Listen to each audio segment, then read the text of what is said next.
Even give instructions on how to prepare.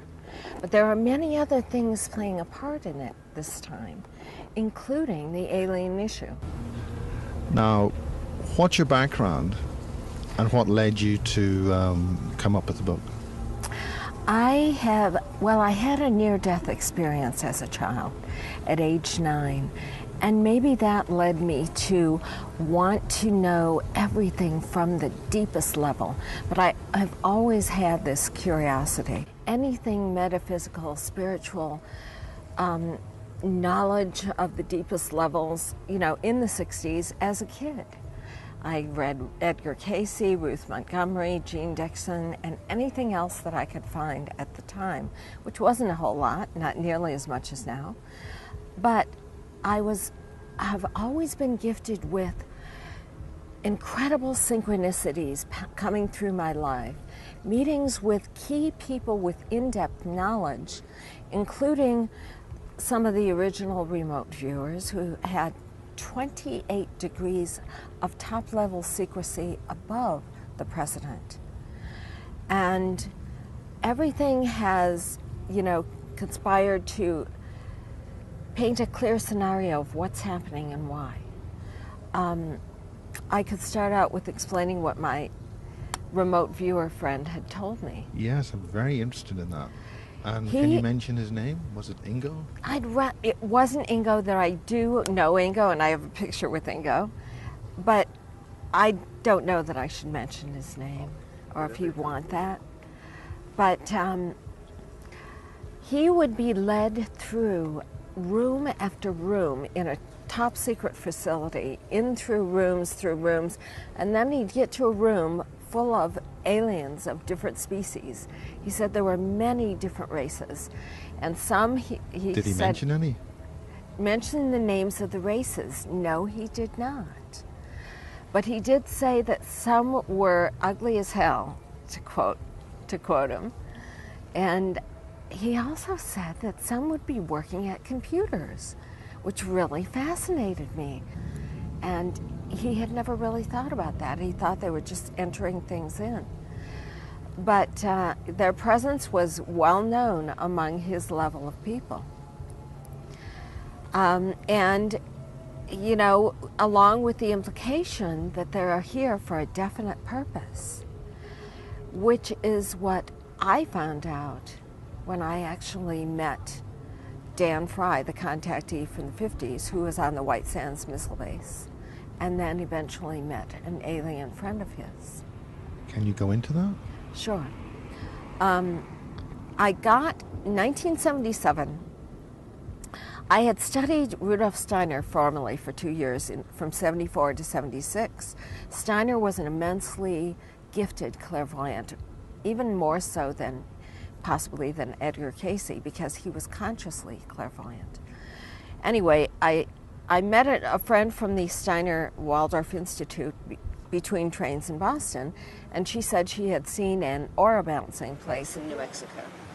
So eventually I decided to go out there. I came into town, and because I have a little degree of clairvoyance myself, I could see UFOs having been in that area, having a strong connection. They left a residue of some kind that you could see that they'd been there? I could see that they had been there. I could see their presence coming down in those hills, and that they had strong activity in the area. Now, at the time, I was in my early 20s. I knew nothing about Alamogordo, New Mexico. Since then, I found out that the White Sands Missile Base is known for secretive dealings with UFOs. But, so I came into town and I had this vision, sort of, if you call it that.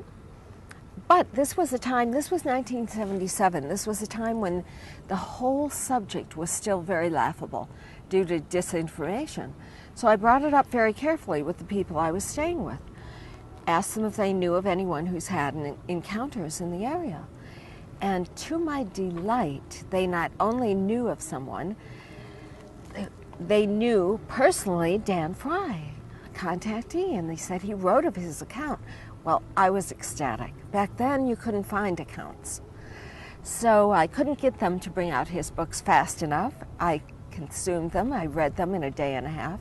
Now they're published as one called New to Men of Earth. Then I was going on to Phoenix, but I asked them if he's still living in the area because I really wanted to meet him. I was dying to talk with him in person about what it was like to meet an alien and what they had said. Well, I was completely devastated when they said he no longer lived in the area, but in the very next second, I was elated because they said he moved to Phoenix. My next stop was Phoenix. He was living outside of Phoenix in Tonopah, Arizona, in an intriguing community of circular buildings with UFO roofs. And he said that the idea was that they'd be camouflaged if anyone wanted to land. I have pictures in my book of that community. Wonderful. Anyway, I got into town, into Phoenix, dropped my bags, and immediately got on the phone to Dan Fry. I introduced myself. Of course, times were much simpler then. You could trust people then. I said, I've just stayed with your friends in Alamogordo, and I'd love to come talk with you. And he said in the voice of a grandfather, why, sure, we've got plenty of room. Come up for the weekend. So this was on a Thursday. The next morning, Friday, I was hopping a bus to Tonopah, Arizona. The short end of it is I got to be friends with Dan, and we ended up, I spent several weekends with him and Florence, his wife, while he would explain. I would help him. He was the only one who had a magazine that sort of was open to these issues. It was called Understanding Magazine. And I would help him attach labels and bundle them up for the subscriptions while he told me stories, tremendous stories of what it was like to meet the aliens. And can you elaborate on that? Sure. They had initially convinced him that they were here for the good of humanity, that there was something tremendous happening in our future, and their presence was needed. They needed to come and live incognito as human beings. And Dan was either the first or one of the first who helped them get false IDs, false papers, and jobs, in human clothing. That is fascinating. Yeah.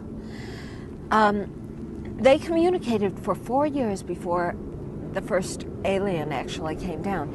And I'm not quite clear if he met others, but for sure what he said was that once the initial one was able to come and get all the papers and everything and blend in as a human getting a job, they sort of took it from there and came down on their own. So how did they blend in? Did they shapeshift, or were they just looking like humans, or what? They looked completely like humans. Completely like humans. And Dan said, interestingly, that the first one who came down, his name was spelled Alan, pronounced Alan. He got Alan a job as a trader in the Mideast. He wanted to be over there to sort of have a handle on things, to interject peaceful thoughts wherever he could. Anyway, for the first 4 years, they communicated telepathically. And, it was very important to them. Their first request was to get them as many books from the base library on as many diverse topics as possible. Cultures, civilizations, languages, history, mathematics, you name it, everything, geography. However, this was so fascinating. The most intriguing book to them was our Bible. And they said that their ancestors were the ones who most often played the part of angels, were called angels in the Bible. And actually, the Greek word for angel means emissary or messenger, which is exactly what they've been. Messengers of the light, of the force of good. God, whatever you want to call it. They mentioned several things in the Bible and explained them. One was where it says, in the end times, two brothers will be sleeping. One will be taken and one will not. Referred to the time when this great transition happens, which their presence was needed for, to help with. There will be a tremendous transition where you need to have a level of awareness and frequency to go to the next level. There will be a split in realities. Those who still need the opportunity to grow and evolve on this physical plane will be given that opportunity. And to them it may look like devastation. The rest of us will be taken. And that's what that passage meant, they said. No matter how close you may be in proximity to someone else, if you're not of the right awareness level or frequency, you will not be going. How do we attain that awareness? What does one do to get to that level? Okay. If you haven't got there already. Right. This, as I see it, has been the tremendous effort of all the different multidimensional beings who have been living among us incognito. You know, I see them as a great force behind the New Age movement, either inspiring or perhaps writing some of these books, creating some of these movements, maybe inspiring or helping to create, for instance, the Hands Across America, Hands Across the World. All these movements which have eventually, and very quickly really, awakened a lot of people. And this tremendous awakening, they said, was very necessary because this transition will be unlike any others that have happened throughout the past. My book, Exploring Sacred Space, starts out with some of my classes. I studied formerly at the Waldorf Teacher Training Institute, Rudolf Steiner. My professor was clairvoyant. And one day he showed a graphic lasting 25,920 years. He explained that at either end of this roughly 26,000 year cycle, all throughout history, there has been a cosmic alignment which has created catastrophes on Earth. That roughly every 13,000 years there's been a major cataclysm where most of humanity has died, and the few remaining would have to start over at a much more primitive level. But this time, he said, this time is unique, perhaps in the whole universe, which is why all these multidimensional beings want to come and live among us, to help with this and be a part of it and witness it. This time there will be this multi-dimensional shift, and it is very important that not all of humanity dies. It is very important that we make it alive this time to this new dimension. How is that achieved? Of course, we don't know. None of us know the in-depth details, but I'm able to give details that no one has been able to give, you know, as many details as I can. He started this class in an intriguing way.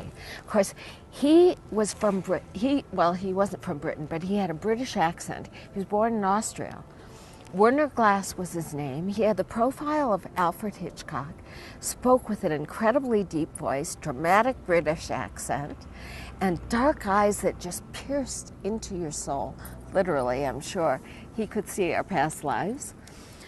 And he said some very amazing things to some of the students. But anyway, he began this class by saying, "We are living at a time of Noah." And then he stared out at us dramatically and took these dramatic pauses. And of course, we had no idea what he meant. And he went on to explain, there is going to be a major cataclysm, a major event happening this time. I asked him when he showed us this wheel that 13,000 years ago was the last cataclysm. I asked, what happened 13,000 years ago? He said it was the Great Flood. And he explained that that was the flood recorded in every civilization nearly, and it was recording the final inundation of Atlantis. And he said that Noah was an Atlantean, the figure that we've come to know through the Bible, sort of legendarily as Noah, was an Atlantean. And he also said that the truest account of the flood is the Babylonian account of Gilgamesh. But he said we're again living at a time of Noah because we're reaching that point when there will be this great transition. Only this time will be like no others. This time will be that multi-dimensional shift where we will not die. But it's important for us to make it alive. And in the Bible it said that 144,000 will make it. Well, thanks to all these multi-dimensional beings living among us who've maybe spurred on the New Age movement and the awakenings, there are going to be a multitude more than that. Most of humanity will be making it thanks to their efforts. How do we achieve a level of awakening? So many of us have. How do we recognize that? How do we achieve that? Well, a good clue is just our own inquisitiveness, our own ability to perceive that this day-to-day life going on around us is not it. Our own inquisitiveness to explore and look into these things is sort of an indication of our level of awareness. And also meditation really does help to raise your level of awareness. I have a chapter in here on meditation and a specific type called transmission meditation, where a great invocation is said first that really draws the high-level beings to you. Is there a course or something that one can go on, or is it all in the book? I sort of give a little instruction on it in my book. And I also list books and things to go to find out more about it. But I do give an instruction of it. One of his classes, there's many, many things happening on this planet right now. And those are? Okay. One of his tremendous classes, they were all fascinating, every one of them. He began the class saying, looking out at us with his intense eyes and saying, Christ is returning in your lifetime, and his ancient soul name is Maitreya. It's very unfortunate that the name Maitreya among fundamentalist groups has got them all up in arms. They equate exactly. What does this mean to somebody who isn't aware of that? Are you talking about the Christ stories which go further into the past? I'm talking about the Christ, the being as Christ. And anyway, these fundamentalist groups have mistakenly equated it with a dark force, the devil or something, but it isn't. Maitreya is the ancient name for Christ, the same Christ. Buddha is called Maitreya Buddha. The same Maitreya who overshadowed Buddha also overshadowed the man Jesus during those last 3 years from age 30 to 33. So the Christ is different from Jesus. They are two individualities. Jesus is living on the planet right now incognito, as well as Maitreya. My professor explained that it was discussed among this group that we know as the Masters or the hierarchy, whether or not Christ, aka Maitreya, would have to return in a physical body because, as much as this doesn't seem to make sense, it's very dangerous for a high being to come into a physical body because they're immediately at the mercy of dark forces that do anything to destroy their mission. So they could die, literally. Exactly. Accidents. Yeah. Accidents happen all the time. Despair, so many terrible things happening that some have been actually led to commit suicide, he stated, a few. But at the time when it was decided that Christ would need to return in a physical body because of something tremendous happening in our future, 42 other masters volunteered. And he explained that they will be, and they are now, living among you incognito as human beings. So there's this factor, as well as all these other multidimensional alien species, there's this other level of beings called the masters, the hierarchy living among us. And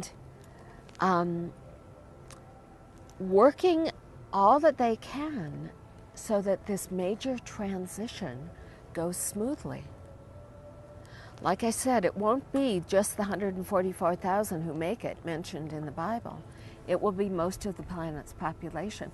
But the main thing to know, and that I want to get across in my book, I give many more details, but it is not going to be doom and gloom.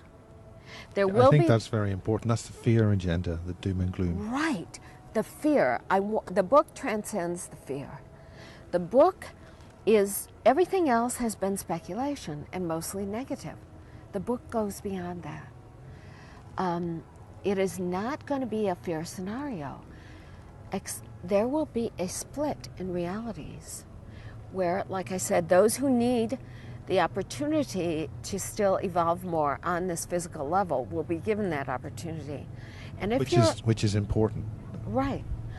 And they'll eventually come join us. But if your awareness, if you're awakening, if you're watching this, good indication, is to that level of awareness, that you're aware of these higher things, we will all be going to a different dimension of Earth.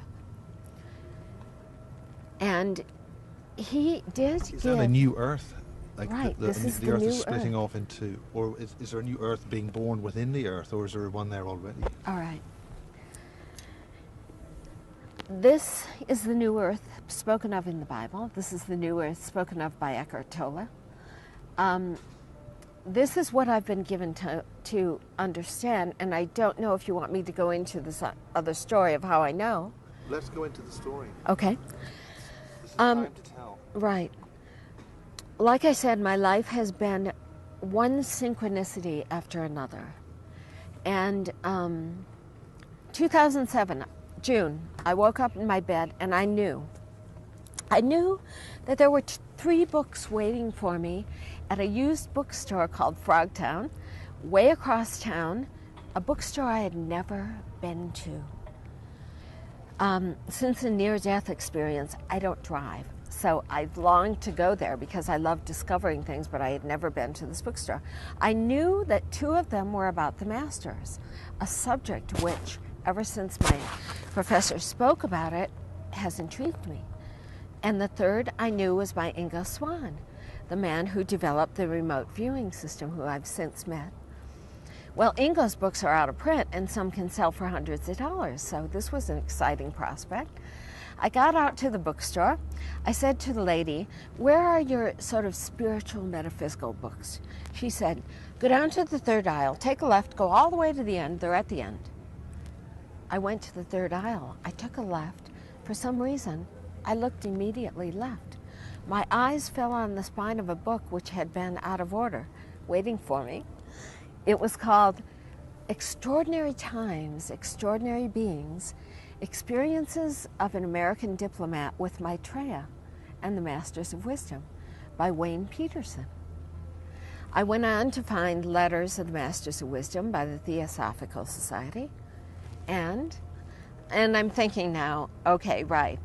However, quite unlikely that I could find a book by Ingo, but I did. Develop Your Own ESP by Ingo Swann. So I get home and I start reading Wayne's book, Extraordinary Times, Extraordinary Beings. Intriguing book about him meeting the masters. Because like I said, they are living among us and they do need confidants.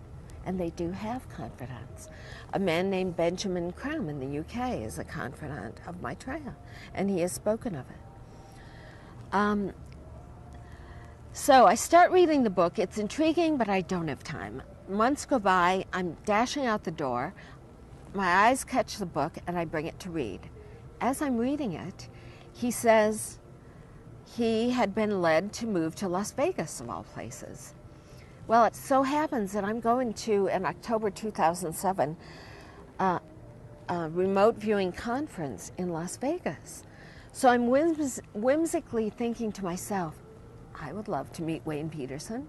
If I can meet Wayne Peterson, I had to book my flight on Orbitz or something the following day to get the deal.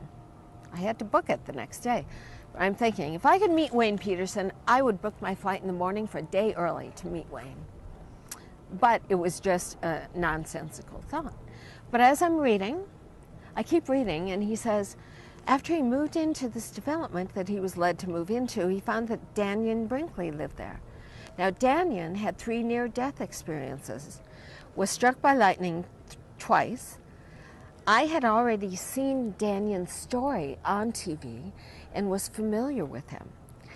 But when he said that, that was another confirmation that there's something more going on here. There was some reason for me to find this book, and there was some more connection, because I'm flying home from Cairo, December 1999, middle of the night, over the Atlantic, the cabin's dark, everyone's asleep, I'm sitting on the right aisle.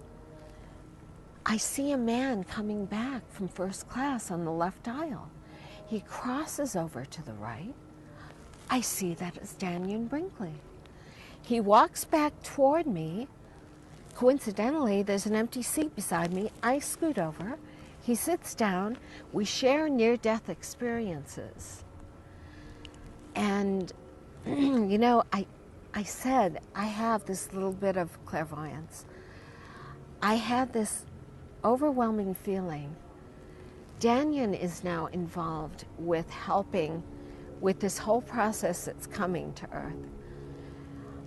I had this feeling that we were joined because we are both playing a part in making people aware of what's going on. He had been guided that there was a girl in the right aisle of the coach class that he was to meet, and it was me. So anyway, as I'm reading this in Wayne's book, here's the second coincidence. I'm thinking this is more than coincidence, that all this has come about. So I get home, and like I said, I have to make my flight the next day, and I'm thinking, gee, I would love to meet Wayne, but impossible to meet an author overnight. So I drop the book on the table and I get online. There was a man named Todd in Canada who years earlier I had emailed about Maitreya. And I said, Todd, I've just read Extraordinary Times, Extraordinary Beings by Wayne. I'm going to Vegas. I would love to meet Wayne Peterson. Lo and behold, Todd at that moment is online. So is Wayne. Todd and Wayne are good friends. Todd forwards my email to Wayne. Wayne emails me and invites me to dinner in Las Vegas. It was like boom, boom, boom. And so I'm sitting, Wayne picks me up at the hotel, whisks me off to the Bellagio, which is an otherworldly experience in itself, and we have a tremendous otherworldly conversation about what the masters have told him. And it all ties in with what's going to happen. And what is going to happen? Okay. What they told him, and I asked his permission to share this, and he said I could share it at my discretion. So I'm sharing it with you at my discretion. They told him that on this split, which we will all be taking a part of, we will be going through the dimension of time as well as into a higher frequency dimension. Our bodies will no longer be quite as physical. And in addition, we will be transferred 50,000 years into the future. And possibly, as I see it, return to the new Earth, which is cleansed. Now, in my discussions with Dan, they told Dan that in the 60s that they had huge craft, bigger than some of our cities, miles wide, waiting in the rings of Saturn. And what's interesting now is that NASA has actually come out and said that there are anomalies in the rings of Saturn. They've seen them, but that's all they'll say is anomalies. What was said is that they will be playing a part, that they have a key role in this big transition. There is a big transition coming. And that they will be taking the ones who are meant to make it across, to traverse through these dimensions. Now, is this the mass landings, or what? What does this mean? This is the thing, Miles. We don't know exactly how it's going to take place. If it's going to be a beam me up Scotty type thing, where like the two in the Bible, it says two are sleeping, one will be taken, if we're just going to be taken. The born again fundamentalists have a whole series called the what's Left Behind series on this very thing. They see, of course, it's all a fear-based series of people in piloting planes disappearing in crashes and the freeways, cars crashing. We don't know how it's going to happen. But those who need to evolve more may simply pass in a major cataclysm, or if they survive, it will probably look like devastation to them. But, most of us have reached the level of awareness of, higher frequency that we will be making it consciously. The important thing is, he gave us indications of what to watch for, when things will begin to happen. Of course, I go into more detail in the book, and more is explained, as well as more fascinating conversations with Dan of what the aliens actually said. But he said, there will be earthquakes that run across the lower Eurasian continent. And of course, I've watched them every time they've happened. And he said, what will really trigger it will be a major volcano, eruption of Vesuvius. Werner Glass, in my classes in the mid-70s, told us the key indicator that things are going to be happening will be the major eruption of Vesuvius, and then you will know. He also indicated... we have a number of eruptions of Vesuvius every so often. Which one? Is there anything we could look for? All I know is it will be a very major one. However, this is important too. This is key also to understand in this whole scenario. Our point in time is like no other. We know there is this thing called the Matrix, aka the Akashic Records, where everything is recorded. However, he explained this is fascinating. Having so many beings living among us, acting, making their own decisions, it's like the scenario of us going back in time and changing things. They are changing the future. The future is no longer set in stone. The future, he explained, is always changing now, since the presence of the Masters, which began in 1949, June of 1949. So the future is always changing. He said that he verified that Edgar Cayce's predictions were all valid, all true, but he said that they're off now in timing because of the presence of the Masters. So now I am not quite sure if this scenario with the eruption of Vesuvius is still valid, actually. Things are changing. As I see it, our even being here now is a testament to the Masters and how they have been working hard on our behalf. There have been so many close, close calls to where we could have annihilated ourselves long before now. So keep this in mind. what I'm telling you are good indications, and yet the Vesuvius thing could or could not happen. But he did give indications on how to prepare. And how is that? What can the average person do, and what do the average person should they look out for? All right. He said the important thing of this whole thing is don't get caught up in the fear thing at all. Okay? This is the important thing. View it as an adventure that we're all taking together, and it's going to be tremendous on the other side. View it as an adventure. Have your clan together who you are going to be with at this time. When you see these things start to happen, have it planned who you'll be with. Hopefully you'll be in a home with a fireplace. There'll be no electricity, no heat, no communications at all, but don't freak out, don't be afraid. He said it was so important to remain happy. He said to sing songs a lot, tell stories, but singing songs and just being happy was the important thing. But another important thing was to close all your windows tightly with opaque fabrics. Even around your doors, the bottom, if light comes in, use duct tape. Use duct tape all around your curtains. Do not be tempted to look out.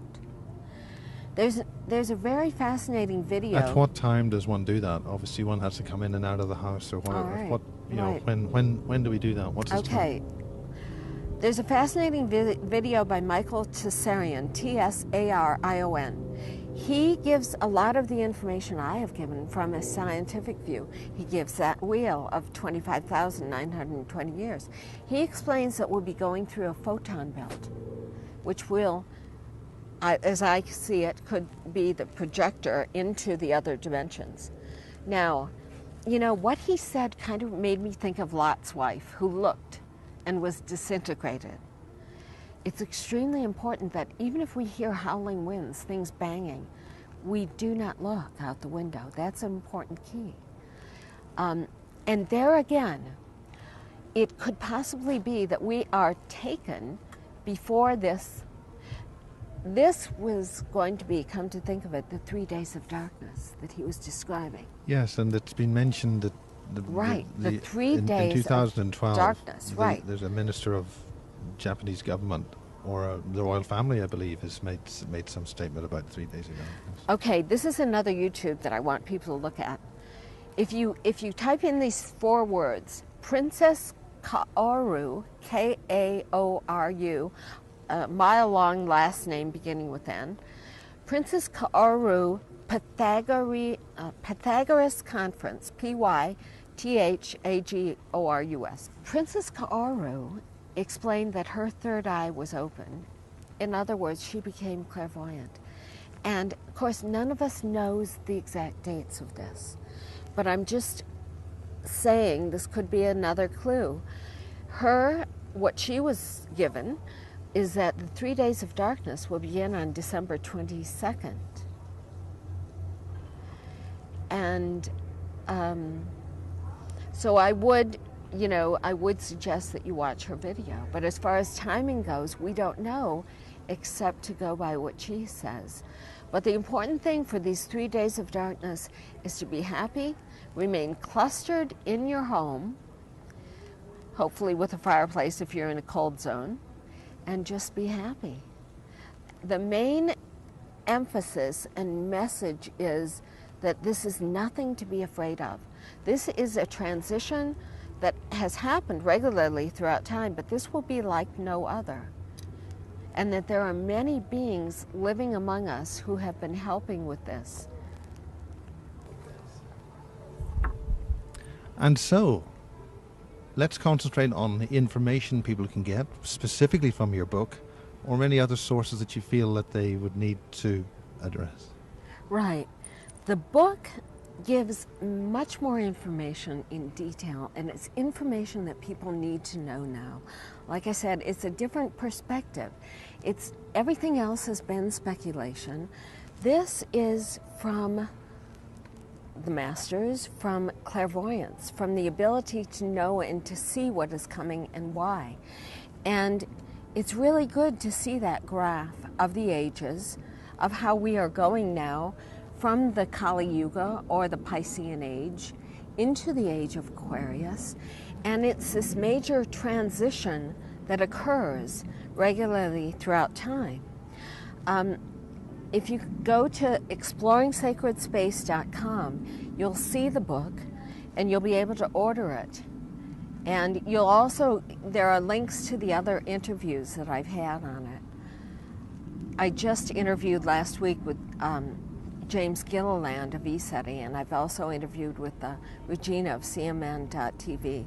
But all the interviews will be given there. I feel that it will be a good contribution of knowledge that we need to know for this year. Wonderful. Well, what sort of specific sections? How does the book evolve? How does it bring you into what we need to know? It starts out with my classes at Waldorf. It explains in-depth information he gave us that we really need to know from a clairvoyant perspective. There's a chapter on meditation as it goes on. There are a couple of chapters on my conversations and meeting Dan Fry, and then meeting the alien. What aliens did you meet? No race was mentioned, so I don't know what race it was. This I do know, though. Do you want me to go into when I actually met him? If that helps, yes. Well, they can read about it in detail in the book. But I will say this. I could see in this particular one that his hands from the forearm down had been altered to look human. This was way back in 1979, this was. Now I believe that they are more, modified and look exactly like humans. Maybe even born into human hybrid bodies, so that they don't need these surgical modifications. But I could see that his arm from the forearm down had been altered, that his real hands were more like claws, and his facial features had also been altered. We had some amazing conversations, and he spoke about your people, your president, and I thought that he knew that I knew who he was. But anyway, in the book it explains the whole thing, and I eventually had them to dinner and what that was like. Did he like what you had to serve? Was he vegetarian? Yeah, it's all explained in the book. In the book. Okay. I knew from the moment Dan mentioned that he was having a psychic surgeon come to town, I knew that he was not from Earth. The sessions were to be 3 days in a row, and it was $100, which to a kid in their 20s in 1979 was a lot of money. But I signed up because I knew he was not from Earth. And that was verified when I saw his hands. I saw his high forehead. He spoke with an unusual lisp and walked with an incredibly smooth glide. And I could see around him that instead of any kind of a glow, there was a dark void. And that baffled me. Does that thought send alarm bells up? Well, no, because there was no negativity about him. I was just sat there baffled and observed this, because it was clearly a dark void, but there was no negativity. In fact, I felt, a good feeling about him. So, as we close in this nice day in Phoenix, in Arizona, at the International UFO Congress, what are your parting feelings and final comments? As futuristic, as sci-fi as it sounds, there is a transition coming. And people just need to know that this is going to be a different one, but there's nothing to be afraid of. And the important point is not to freak out when it starts happening, but to sort of seclude yourself and just be happy and let it blow over. Well, thank you very much. You're And welcome. blessings. The painting I did, it's an oil painting. It's 42 inches wide, and I covered the book with it. The painting is called Sacred Space, and the book is Exploring Sacred Space. And you can see more details about it at ExploringSacredSpace.com.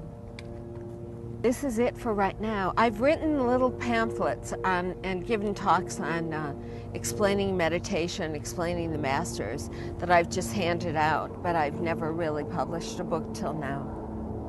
So what inspired you to write this book? What was the main thing? I realize there's so much about 2012 and the transition that I recognize as just fear-based things that aren't even true, that aren't even truly what is happening with this. And I realize that with all this that has come my way, it has all happened to me and come cross paths for a purpose. And I needed to get this information out.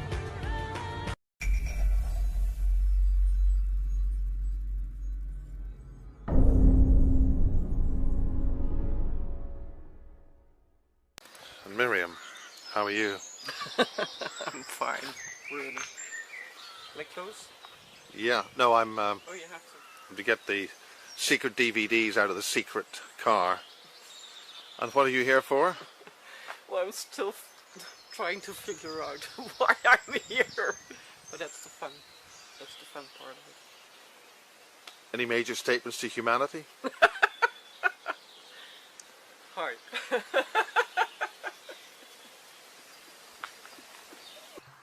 How come I keep saying hiya to everybody? Thoughts of wisdom. Hiya? Oh, hiya? Silbury Hill. Oh god. It's like a fox is trailing me.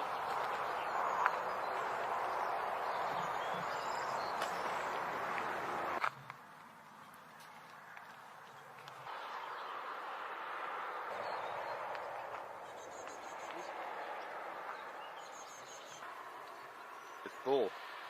And the energies are nice. I don't know. I like the energy here, but I don't know what's bull. That's something I have to look into later. I just follow my first impulse and it says it's bull. There are so many made-up stories. But you were specifically saying about the... I think it's about time to let go of all those stories. But what's left if we leave the stories behind?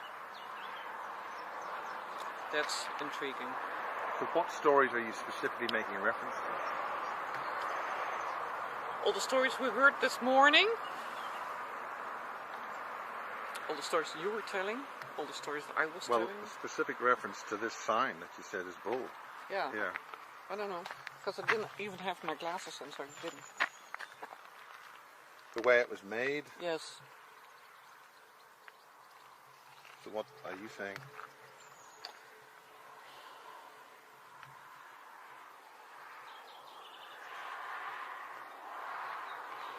I think it would be really nice to admit that we've been working with nature's forces in a much better and healthier way than we are doing now. Might just be nice to admit that we are just part of it. Show a little, how do you call that? Respect. Respect and, how do you call that? Respect for nature. No, Humility. humility, yes.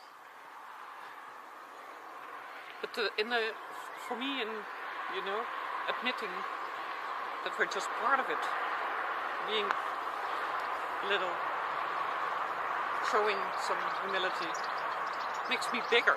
That's the fun part of it. So that's what I like.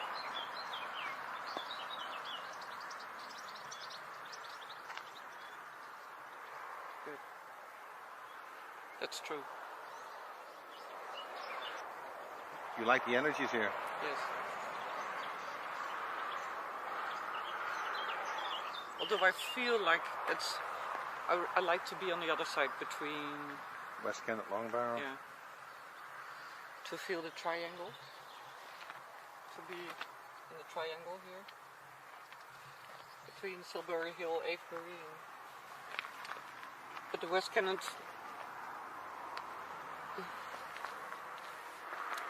That's up here.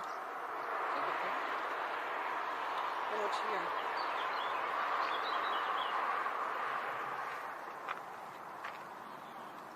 Where's the best place to be? Here. That's basically the car park. Almost, yes. Or further south. Just south of the car park. For there is an energy centre of healing and goodness. Is there? Yes. You know that? Yeah. I didn't. Well, you found something out. Intuitively. I guess. Because if you're there, you say it's in the fields here? Yes. Yeah. Okay. Now, are you talking north of the road or south of the road? No. No, it is here. You go up to the Long Barrow. Yeah. Just at the river? Or? And it's a bit up there as well. Oh, but it's here. Yes. No, it's here. South. That's south. I have to sense it. Yeah. Can we go there? Yeah. Okay. It feels like, if you can really tune into that, you get rid of the stories. And the stories are like luggage. And they're getting heavier. The luggage is getting heavier. I don't like the weight of the stories anymore. I need to move faster without the stories. Okay, I'll talk to you up there. Okay. Yeah?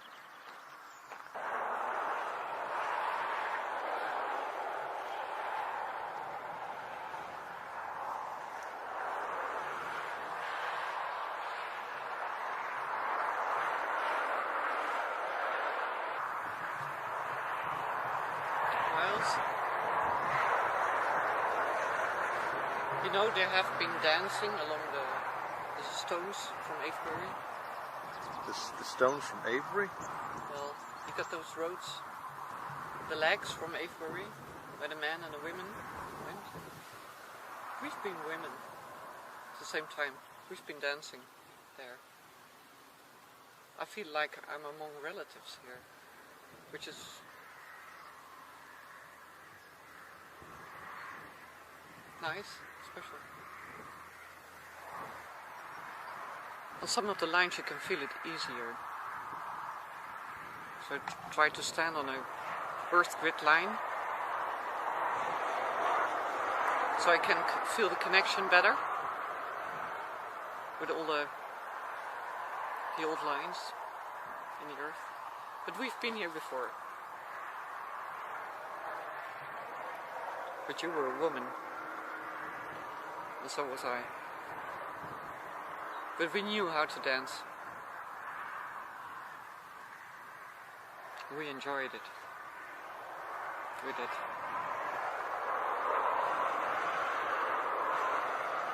The fact that we are here together again, it's meaning we're among relatives in many different layers. It's part of what started us off.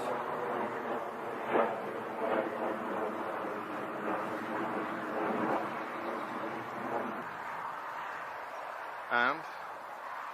Let's go to the other side.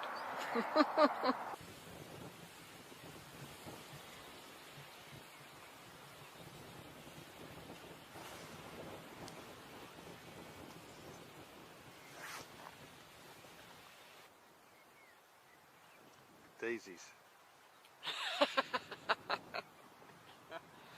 Big daisy. And the healing tree behind it. Yeah. Should we talk to her? Yeah.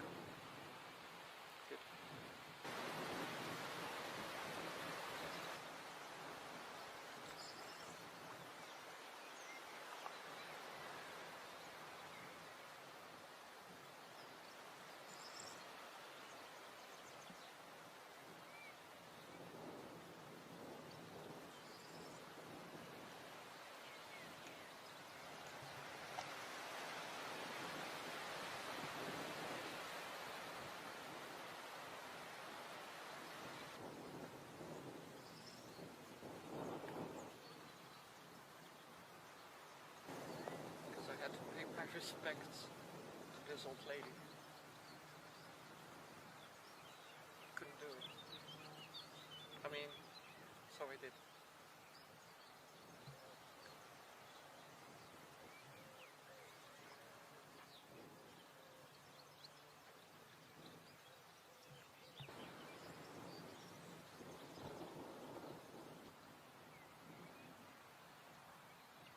What did she say? She said, Mary, we can talk a lot about trust, but just bend over and give in and do it yourself. Spirit of the tree said that? Yeah. Or at least I used the tree as an antenna to get to me.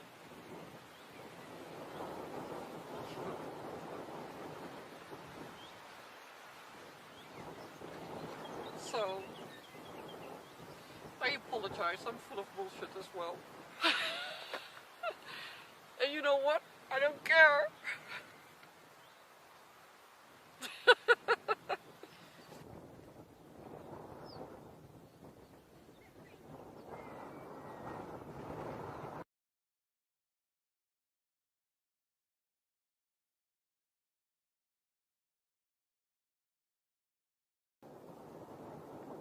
I remember about 5 years ago, no, it was 10 years ago, there was a checkerboard type crop circle there. And I drove there with my black car, right in the center. And I was there with my friend Alice from America.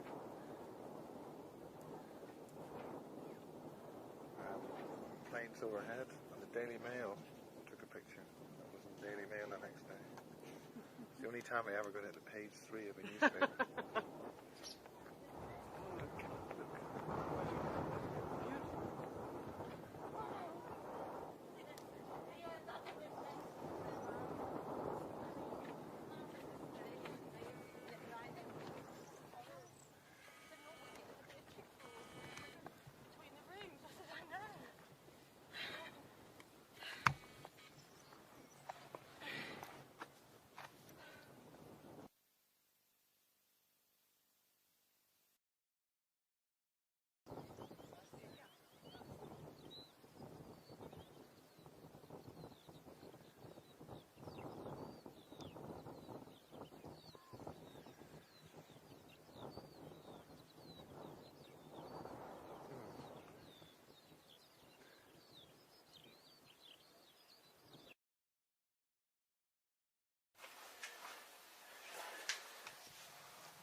Really nice.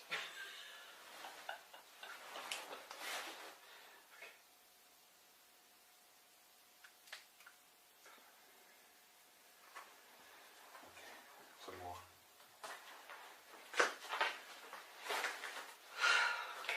Unfold your arms. Okay. Because I'm here with a mass of stones. You are. You are. You are.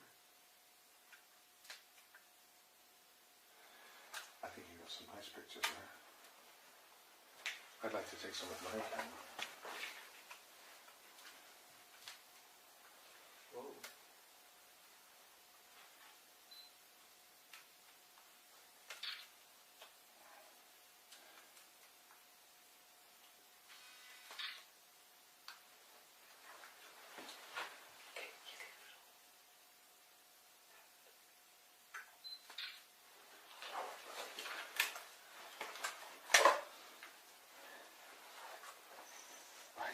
think we should go and get ourselves a cup of tea.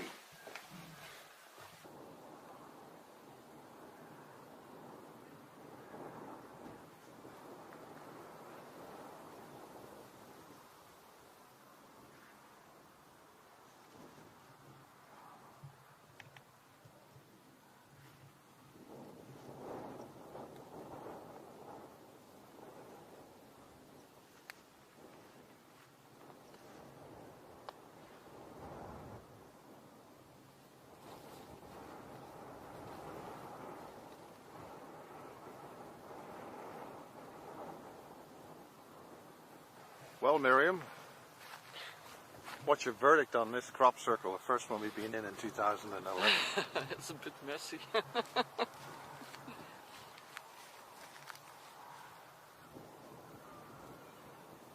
I love standing on the hillside though.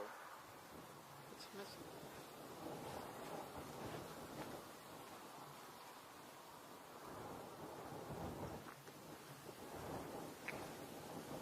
Rather messy.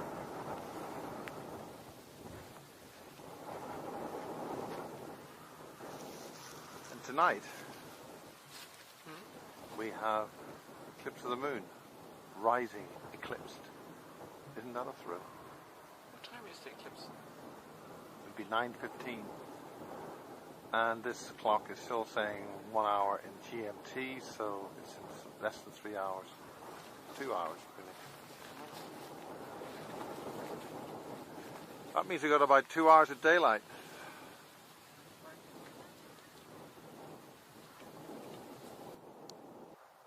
No, you can see it's bent.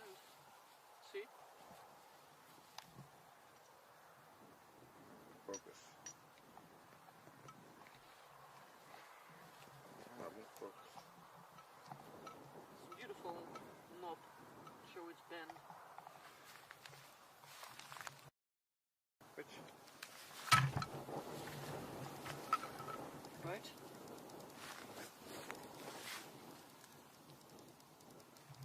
So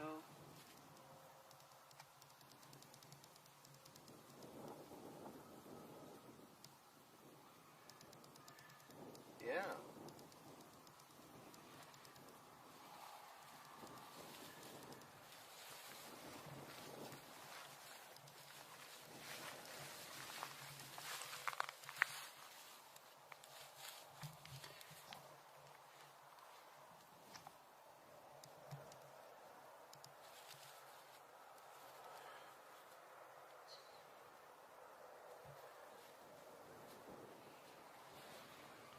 that is weird.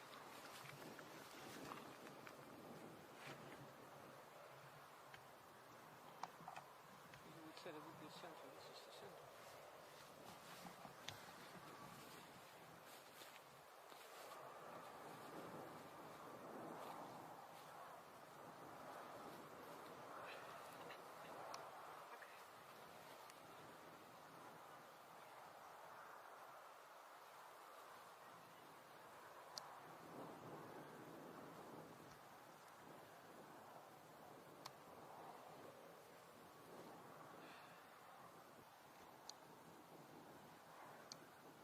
To do that,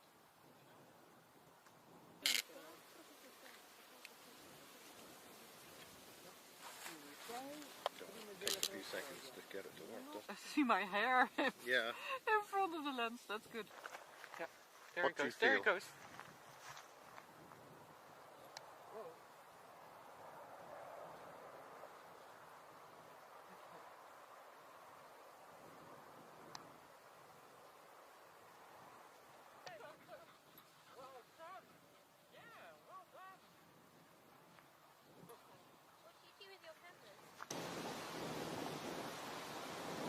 Some of the parts of the crop circle felt different from the others, which was remarkable.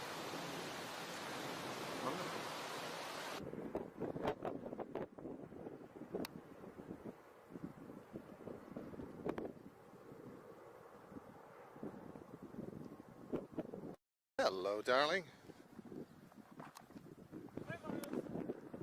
No, I mean the distance between him and the. Pardon? Is this Mr. Johnson in full gear?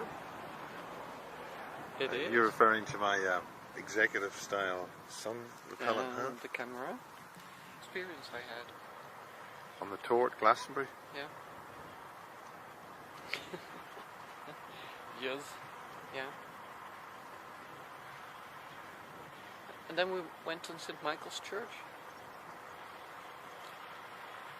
And if you concentrated on the connection between the tour and St. Michael's Church, really sense it. And a moment like this, I always ask myself, am I imagining things? But what's the nice thing if you're there with a few people that sense the same thing, you know, it enhances the field. So your senses get better. And you can check it amongst each other. Really nice. Really nice.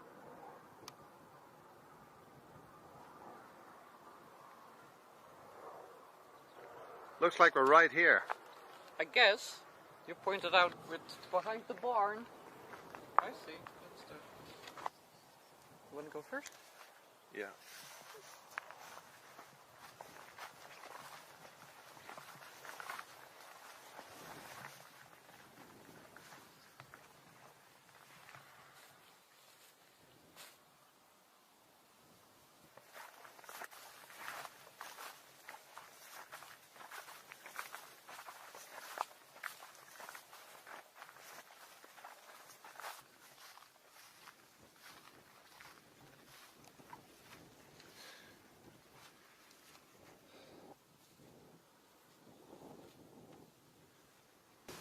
My ears hurt. My ears hurt as well. Kind of dense air. Don't know how to express it. I feel very similar. I've got ears, feels very dense.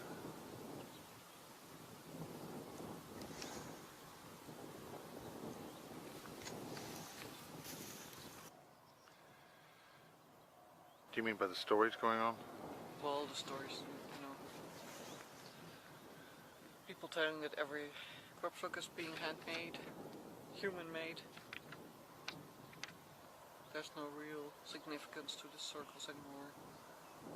But then still, I can walk up the line and think, why this location? So there must be something that's pointing out this location. It might just be the location that's important, not even the circle. Because it's really getting our feet deep into the earth. That means something to me. And then we're at the center here, which is fairly messed up. Very. How much time does it take to get this messed up? I mean, It would take one group of people just sitting here for one day, but I mean, all these walk-through paths look like that, you know, whatever's really going on here. Well, there was this big circle. You know. And this pattern. Yeah, that's this. So there was a circle. Oh, well, that wasn't crushed in the original one. No.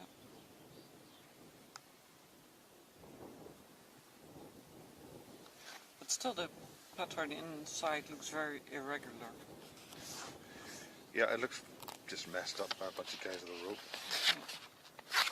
And this one doesn't look nice at all. Different sun angle.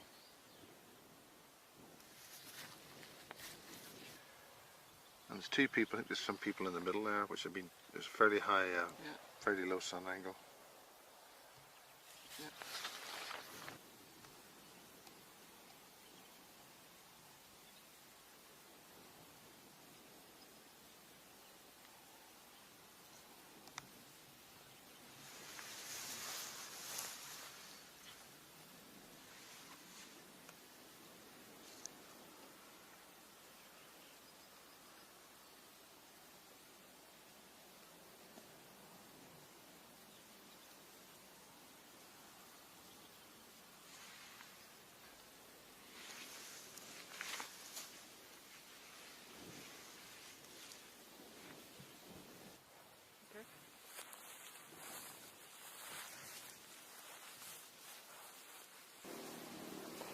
We're sitting looking from the East Kennet crop circle at West Kennet Long Barrow, and to the right Silbury Hill, which is out of vision.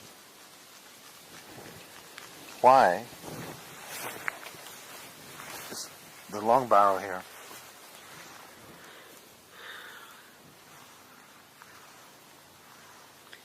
This is a new one for me too, because it's. I was about to say it's not my country, but it's a weird thing to say because it's my country as well. Maybe it's not my country in the sense of being my home country in this life, but still I got some roots around here, so I'll just ask if I can get an answer from the question, why is the Long Barrow, West Kennet Long Barrow, placed here? It faces west, east. As a matter of fact, it has a connection with all the directions. It has been there before Avebury, before Silbury, before most of the megalith standing stones in the surroundings. Before it was the shape it has now, it has been much smaller and used on a far more festive way than it's used now. And we feel a bit sorry for the people who gather here now because there is such sadness and distrust among them, and we never had that when we were celebrating our ritual feasts there. At the time we built this, we constructed it with the help of the elves, the earth energies, and the spirit guides that told us how to construct it in such a way that it could last really a long time. The place that you've been standing in yesterday was built on later and was built as a kind of protection room because there had been a lot of misuse of the spaces.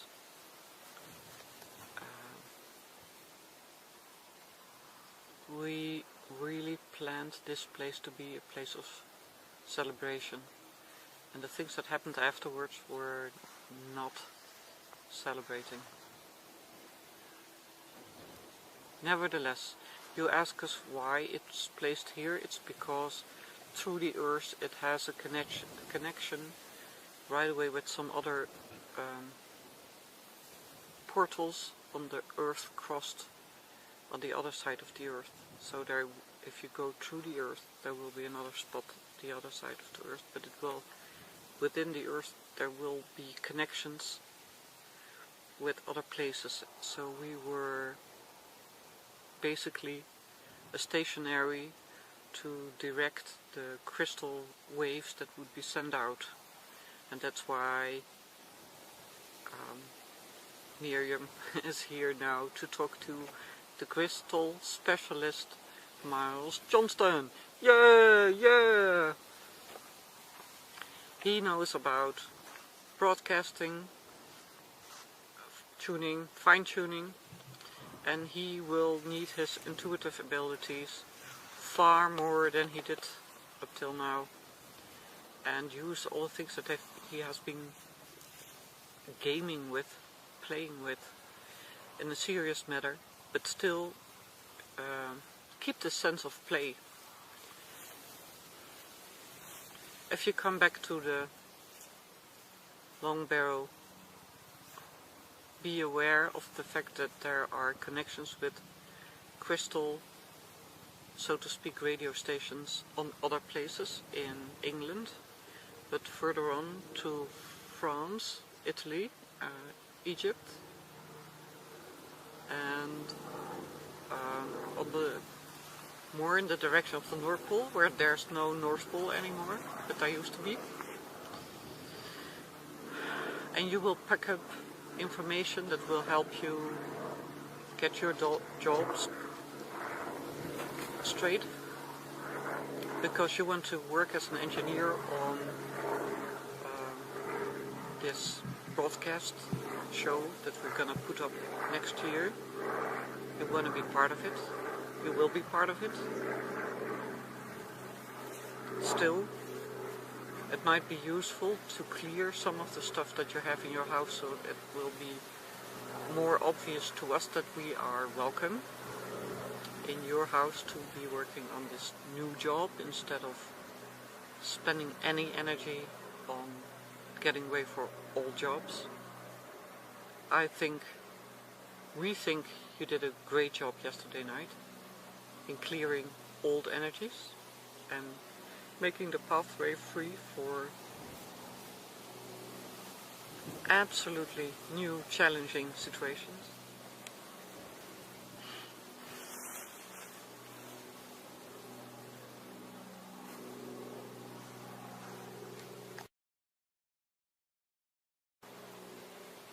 The buzz in your ears is a signal that there is a possibility to broadcast for us. So if you feel this, be aware of our presence. Don't let it bother your ears, just let it make you aware, and then the pressure will fall away and you're more in your body, you're more into your presence, and we can reach out to you more easily. The crop circle here is not of much value, but it's nice to be here because it is a good location to be connected with the longer.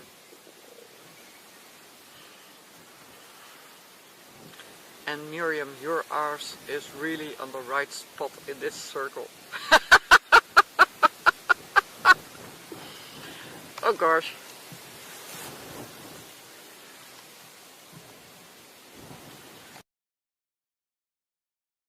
Well done. My dearest Miles, do not hesitate in accepting our gratitude, and do trust Miriam, please. She is a nice and trustworthy person, although you will doubt that once in a while. I kept you safe until now, and from now on you will be able to join forces with the people, the entities that will guide you towards your new job. So you will be helping to get broadcasting around the world concerning health care, care of nature, supply of natural sources, and energy management in a higher frequency dimension. Beware, beware, beware. Bold people have a tendency to burn their head. Guard you for the sun. Love you.